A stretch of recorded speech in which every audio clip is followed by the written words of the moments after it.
নমস্কার বন্ধুরা, বনানীর রান্নাঘরে আপনাদের সবাইকে স্বাগত। আজ চলে এসেছি একটা স্মরণ সভায় অনেক মানুষজনের সমাগম। প্রত্যেক বছর এই স্মরণ সভা আয়োজিত হয়, কিন্তু আমি প্রথম বছর আজ এসেছি আমাদের সঙ্গীত গুরু দেবযানী কোলের সঙ্গে। তার নেতৃত্বে, তার পরিচালনায় আমরা এই স্মরণ সভায় দুটি গান পরিবেশন করব। তাই আজ গুণীজনের মাঝে আমার আগমন। যারা প্রথম প্রয়াণ দিবসে এসেছিলেন তাদের কখনো ফোন করতে হয় না, ডাকতে হয় না। তারা অনেকেই বলেন হচ্ছে তো 26-এ আমি আছি তো, এইভাবেই চলছে। এবং সবচেয়ে যেটা আমার বিস্ময় লাগে, যারা যা করেন, যারা সাজান ওখানে, যারা মঞ্চসজ্জা করেন, যারা যে কাজ করেন, এই যে পত্রিকা বা স্মরণিকা বের করেন, ফোল্ডার, তারাই করেন। এত বছর ধরে আমি দেখছি। আমার এখন যেটা কাজ সেটা হচ্ছে যত বেশি সম্ভব শিল্পীদের নিয়ে বারংবার অনুষ্ঠান করে তাদের মুখগুলো, কণ্ঠ পরিচিত করে দেওয়া। আজকে সকালে আপনারা আসেননি, আসা সম্ভব হয়নি, আপনারা জানেন না, আমরা সেইভাবে প্রচারও করি না। আজকে সবচেয়ে যেটা বিস্ময় যে আমাদের এই এদো হাওড়ায় আজকে যিনি সান্ত্বনা স্মারক সম্মান নিয়েছেন তিনি হলেন অশোক ভদ্র, যিনি প্রায় 450 ফিল্মে মিউজিক ডাইরেক্টর। ভারতবর্ষের সমস্ত সঙ্গীত শিল্পী, বড় মাপের সঙ্গীত শিল্পী যার সুরে ডাইরেকশনে কাজ করেছেন।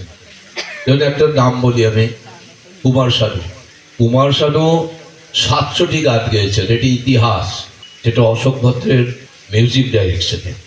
শ্রেয়া ঘোষাল এখন বিশ্বে সবচেয়ে বেশি গান করেছেন, সবচেয়ে বেশি একক গান রেকর্ডিং করেছেন শ্রেয়া ঘোষাল। এই শ্রেয়া ঘোষালকে ইন্ডাস্ট্রিতে আনা, গান করানো ফিল্মে অশোক ভদ্র প্রথম। আরও একটা দুটো কথা বলি, সেটা হলো মাত্র 16 বছর বয়সে, এটা আমাদের মনে রাখতে হবে, বয়সটা কিছু নয়, আসলে হচ্ছে ভালোবাসা, আসলে হচ্ছে আন্তরিকতা। মাত্র 16 বছর বয়সে অশোক ভদ্র আমন্ত্রণ পান HMV মুম্বাইতে মিউজিক ডাইরেকশনের। এই মিউজিক ডাইরেকশন কাদের করেছিলেন? আশা ভোসলে ছিলেন, কবিতা কৃষ্ণমূর্তি, হৈমন্তী শুক্লা, বনশ্রী সেনগুপ্ত, একটা বাংলা ছবির জন্য। 16 বছর বয়সে মাধ্যমিক পাশ করে উনি এই কাজটা করেছিলেন। এবং এই যে আসামে জুবিন মারা গেল, 18 লক্ষ মানুষ হয়েছিল একজন সঙ্গীত শিল্পীর মৃত্যুতে, প্রয়াণে। 18 লক্ষ মানুষ, এখনো মানুষ কাঁদে ভালোবাসা। আপনারা যারা আসাম গেছেন, আপনি ফ্লাইটে নামবেন, নামার পর বাইরে বেরোবেন, দেখবেন ভূপেন হাজারিকা, মানুষের ভালোবাসা, উজাড় করা ভালোবাসা শিল্পীর প্রতি। আজকে এই মঞ্চ থেকে, এই এদো হাওড়ায় অশোক ভদ্রকে আমরা সম্মানিত করেছি। তিনি অভিভূত হয়েছেন এবং তিনি বলেছেন, এদের মধ্যে যাদের মনে হচ্ছে আপনার সত্যি শিল্পী, সত্যি গাইছেন, তাদের মার্ক করুন। এবং আপনারা জানেন না, আমি দিল্লি, বোম্বেতে বিশেষত দুর্গা পুজোয় আর্টিস্ট সাপ্লাই দিই।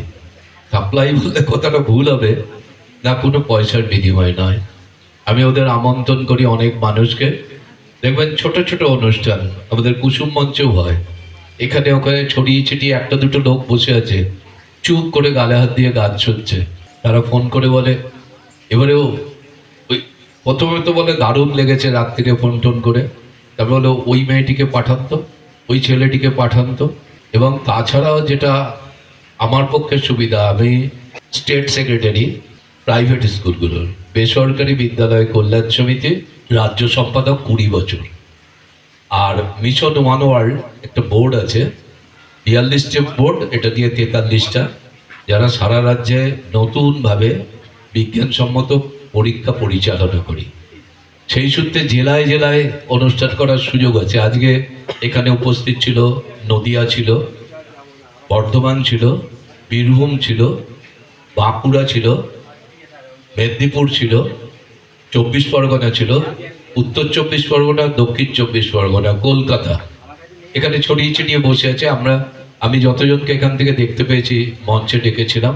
এবং আজকে যে আপনারা এসেছেন আপনাদের ব্যস্ত সময় নষ্ট করে, তার জন্য আমি কৃতজ্ঞ, ঋণী থাকছি। অনুরোধ করব সবাই শেষ পর্যন্ত এরকম থাকুন। আমরা বারংবার যাতে নানা অছিলায় গানের এই আয়োজনগুলো করতে পারি। ধন্যবাদ সকলকে। বক্তব্য রাখলেন এই অনুষ্ঠানের প্রাণ পুরুষ শ্রী মলয় রায়, তার স্ত্রীর স্মরণ সভা এটি। এসো প্রাণ ভরণ দৈন ভরণ রে, বিশ্বভুব পরম শরণ রে। এসো প্রাণ ভরণ দৈন ভরণ রে। খানা পাতে দেখো নিবিয়োগের ঘর, চলার পথে পথের বাঁকে নেই তো আপন ঘর। সময় ধারা পাতে দেখো নিবিয়োগের ঘর, চলার পথে পথের বাঁকে নেই তো আপন ঘর।